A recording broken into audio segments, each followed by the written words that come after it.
Здравствуйте, уважаемые эксперты, меня зовут Эверстова Диана, я ученица 10 Б класса Мабусаха гимназии. Меня зовут Тарабукина Сардана, я ученица 10 Б класса. И темой нашего доклада является языковое сознание жителей города Якутска на основе анализа рекламных вывесок. Во все времена люди интересовались силой влияния слова на человека и его сознание. Недаром в культуре разных народов есть много пословиц и поговорок о силе слова. Например, слово может убить человека, может исцелить. Киитала ох, значит, с испокон веков люди придавали большое значение силе слова.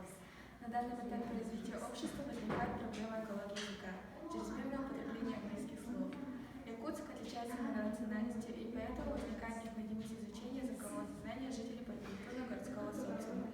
Тема нашего исследования – языковое сознание жителей города Якутска на основе анализа рекламных вывесок является актуальной, значимой и интересной.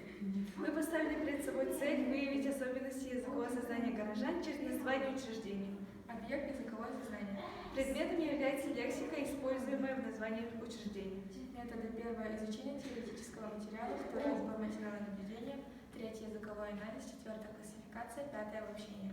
Задачи: первое – составить список учреждений, второе – рассмотреть значение употребляемых слов, третье – изучить чисторечный состав и представить в виде диаграммы результаты, полученные в ходе исследования. Четвертое – проанализировать языковые особенности в вывесках города Якутска. Гипотеза: рекламные вывески являются отражением языкового сознания народов, проживающих на территории города Якутска. Как мы все знаем, Якутия вошла в состав России в 1632 году, и с тех пор русская лексика начала проникать в якутскую речь. Признаками изменения языкового сознания являются городские вывески, баннеры, названия учреждений и так далее. Они составляют языковой портрет города. С развитием информационных технологий активизировалось употребление английских слов, что в ходе стало модным. Население города Якутска билингвально, следовательно, мировосприятие и сознание отличается от монолингвальной личности. Гуляя по городу, встречаем много вывесок, нам стало интересно, почему они так называются, соответственно названия тем товарам, которые там продаются. Мы ходили по улицам Лермонтова, Петра Алексеева, Курашова и так далее. В итоге нашли 50 названий.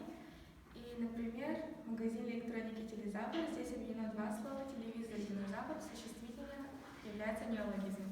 Также детский магазин «Сказка Бэби» – это словосочетание на английском языке, сочетание и использование русского слова «сказка» и английского слова «бэйби».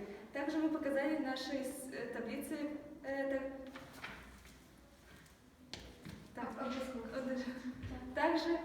Также мы разделили наши. Также мы показали наши исследования в виде таблицы, разделив их на три группы. В данной работе изучено материалы по теме, проанализировано 50 названий. Исследование позволяет сделать следующие выводы. Население города Иркутска обладает трехязычным языковым сознанием. Названия на якутском языке чаще используют учреждения, выпускающие продукцию этностиля, то есть ювелирные компании, фарфоровые фирмы, галереи и так далее. В чисторечном плане чаще используются существительные. Английские названия преобладают среди вывесок города Якутска. Названия на якутском языке составляют лишь 20%, что свидетельствует о пассивном использовании якутского языка в сфере рекламы. К сожалению, если большинство населения начнет заменять якутские названия на русский и английскую, то, безусловно, забудется якутская слава, которая хранит историю нашего народа, что приведет к постепенному исчезновению культуры народа Саха. Спасибо за внимание.